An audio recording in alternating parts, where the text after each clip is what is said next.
সুপ্রভাত বন্ধুরা, কেমন আছেন সবাই? মিষ্টি পরিচয় চ্যানেলের আরও একটা নতুন ভিডিওতে আপনাদেরকে অনেক স্বাগত জানাই। আর আপনাদের কি বলবো, এত গরম পড়েছে, মানুষ কিন্তু একদমই থাকতেই পারছে না। আপনারা খুব ভালো থাকবেন, সুস্থ থাকবেন, আর যত তাড়াতাড়ি পারবেন সংসারের কাজগুলো কিন্তু একটু ঝটপট করে নেওয়ার চেষ্টা করবেন। আর আমি জানি অনেকেই আমার ব্লগ দেখেন, তারা অনেকেই কিন্তু আমার মতোই হাউসওয়াইফ। তো আমি তাদেরকে একটাই কথা বলবো, যত তাড়াতাড়ি সম্ভব ঘরের সমস্ত কাজগুলো সেরে একটু পাখার তলায় কিন্তু রেস্ট নেবেন, কারণ এখন প্রচণ্ড গরম পড়েছে। আর আমরা যারা হাউসওয়াইফ আছি না, আমাদের পিছনে কিন্তু অনেকগুলো মানুষ থাকে যাদের সমস্ত দায়িত্ব হাউসওয়াইফ বা বাড়ির বউদের ওপরেই কিন্তু থাকে। বিশেষ করে তো ছেলে মেয়েদের দায়িত্ব মায়ের উপরেই থাকে, আর এটাই কিন্তু স্বাভাবিক।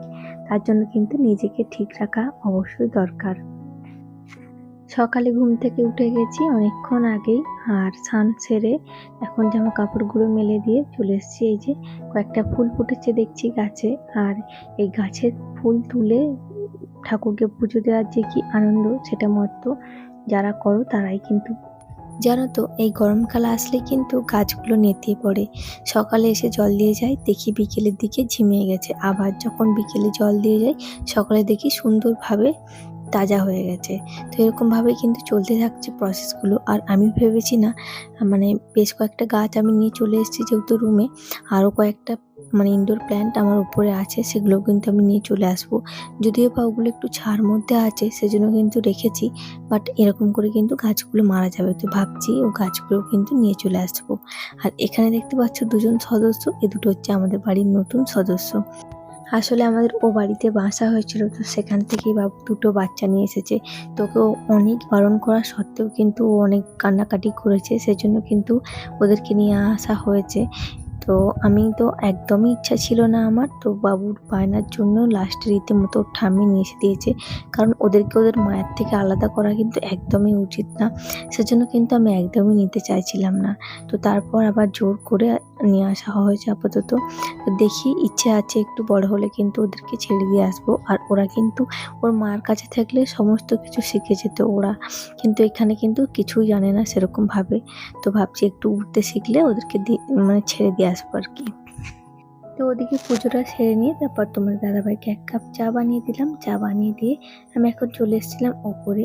আর ওপরে এসে দেখছি ওপরের হাল একদম বেহাল, কারণ এই গরমের জন্য কিন্তু নিচে ওপরে করা একদমই সম্ভব হচ্ছে না। আর তার সঙ্গে এই এত রান্না বান্না, সংসারের সমস্ত কাজ সমস্ত কিছু করে বসে তারপর ওপরের রুমগুলো কিন্তু পরিষ্কার একদমই হচ্ছিল না। তোমরা বুঝতেই পারছো যে কতটা গরম পড়েছে, আর এখন কাজ করতে কতটা কষ্ট হচ্ছে। আর এই ঝাড়াঝাড়ির কাজ করলে কিন্তু পাখা একদমই চালানো যায় না, আর তার সঙ্গে এসি তো একদমই নয়। সেজন্য কিন্তু এই গরমে কাজ করতে ভীষণ অসুবিধা হচ্ছে। সেজন্য না, বেশ কয়েকদিন হয়ে গেল ওপরটা কিন্তু বেশ ভালোভাবে পরিষ্কার করা হয়নি।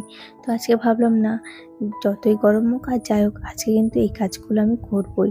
তো রীতিমতো কিন্তু ওদিকে আমি বিছানার চাদরটা পেতে নিয়েছি, আর ওদিকের বিছানাটাও টান করে একটু পেতে দিয়েছি। ওদিকের বিছানার চাদরটা আর পাল্টায়নি, এদিকটা কিন্তু বিছানার চাদরটা ধুয়ে দিয়েছিলাম, সেই জন্য এটা পেতে একদম এই যেটাও একদম ঝাঁট দিয়ে নিচ্ছি। আর নিচে গিয়ে কিন্তু এখন আমার অনেক কাজ বাকি রয়েছে, এখনও কিন্তু কিছুই হয়নি। হবে মাত্র চাটা দিয়ে আমি উপরে এসেছি। আর এ সমস্ত করে গিয়ে তারপর ভাবছি গিয়ে রান্নাটা বসাবো, কারণ অল্প একটু রান্নাটা দেরি হলেও কিছু হবে না। সেজন্য ভাবলাম যে না, এগুলোকে পরিষ্কার করে নিই। আর গরমের দিনে দেখবে রান্না বান্নাটাই কিন্তু বেশি চাপের বলে আমার কাছে মনে হয়। তোমরা কিন্তু অবশ্যই কমেন্টে জানিও তোমাদেরও কি একই মনে হয় আমার মতো। তো তোমরা কিন্তু অবশ্যই কমেন্টে আমাকে জানিও। আর শেফালি লাইভ থেকে বোন আমাকে কমেন্ট করেছো, দিদিভাই চলে আসলাম তোমার ভিডিও দেখতে, খুব ভালো লাগলো।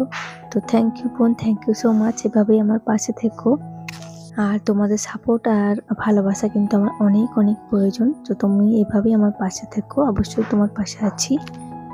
আর আমার আগের ভিডিওতে বর্ণালী দিদিভাই কমেন্ট করেছো, আমিও এইভাবে এক জায়গা এক দিন পরিষ্কার করি, এতে কিন্তু কাজের সুবিধে হয়। ঠিকই বলেছো গো দিদিভাই, যে এক দিন যদি এক জায়গা পরিষ্কার করা হয়, আমার মনে হয় অনেকটা হালকাও লাগে, কাজগুলো কিন্তু সহজেই হয়ে যায়। তো একদিনে সমস্ত কিছু করতে গেলে দেখবে এদিকে অনেকটা শরীরের ক্লান্তি চাপাচাপি আবার এই গরমে সমস্ত কিন্তু কিন্তু একদমই হয়ে ওঠে না। সেজন্য আমি চেষ্টা করি এক এক দিন এক এক জায়গাটা করার। তো ওদিকে কিন্তু ঝাড় দিয়ে ঘরপর মুছে সমস্ত কিছু কাজকর্ম সেরে তারপর চলে এসেছিলাম নিচে। নিচে এসে দেখো রান্নাটা কিন্তু আমি বসিয়ে দিয়েছি। আর এদিকে হচ্ছে আজকে বানাচ্ছি মাংসের ঝোল বানাবো। সেজন্য কিন্তু পেঁয়াজ, টমেটো, আদা, রসুন যেমন আর কি দেয়, দিয়েছি ক্যাপসিকাম, গোটা গরম মশলা, তার সঙ্গে দিয়েছি তেজপাতা, সমস্ত কিছু দিয়ে ভালোভাবে কষিয়ে তারপর হচ্ছে কি জলটা দেবো। এর সঙ্গে কিন্তু একটা সবজিও বানিয়েছিলাম আমি, সেটা কিন্তু তোমার সঙ্গে শেয়ার করা হয়নি। আর এইদিকে দেখো ওদের খাবারটাও আমি রেডি করে দিচ্ছি। ওদের খাবারে আজকে দিয়েছিলাম চানাচুর মুড়ি, আর তোমার দাদাভাই তো আলু কাবলি নিয়ে যায়, তোমরা তো জানোই। তো আলু কাবলিটাও বানিয়ে দিয়েছিলাম। আর এদিকে না আমি একটু আজকে মাংসে বেশি করে জল ঝোল বানাবো, সেজন্য অনেকটা পরিমাণ জল দিয়েছি। আর তার সঙ্গে কিন্তু অনেকটা আলুও দিয়েছি, কারণ বাবু না আলু খেতে মাংসে ভীষণ ভালোবাসে। সেজন্য মাংস যখনই হয় তখনই কিন্তু আমাদের আলুটা অনেকটা পরিমাণে দেওয়া হয়। তো ওদিকে মাংসের ঝোলটা হচ্ছে, আর এদিকে হচ্ছে কি তোমার আমি ভাতের জন্য চালটাও ধুয়ে নিচ্ছি। তো তারপর খাওয়া দাওয়া শেষে সন্ধেয় বেরিয়েছিলাম হচ্ছে মন্দিরে পুজো দিতে। চলো আজ আসি, আবার পরের দিন দেখা হবে, টাটা।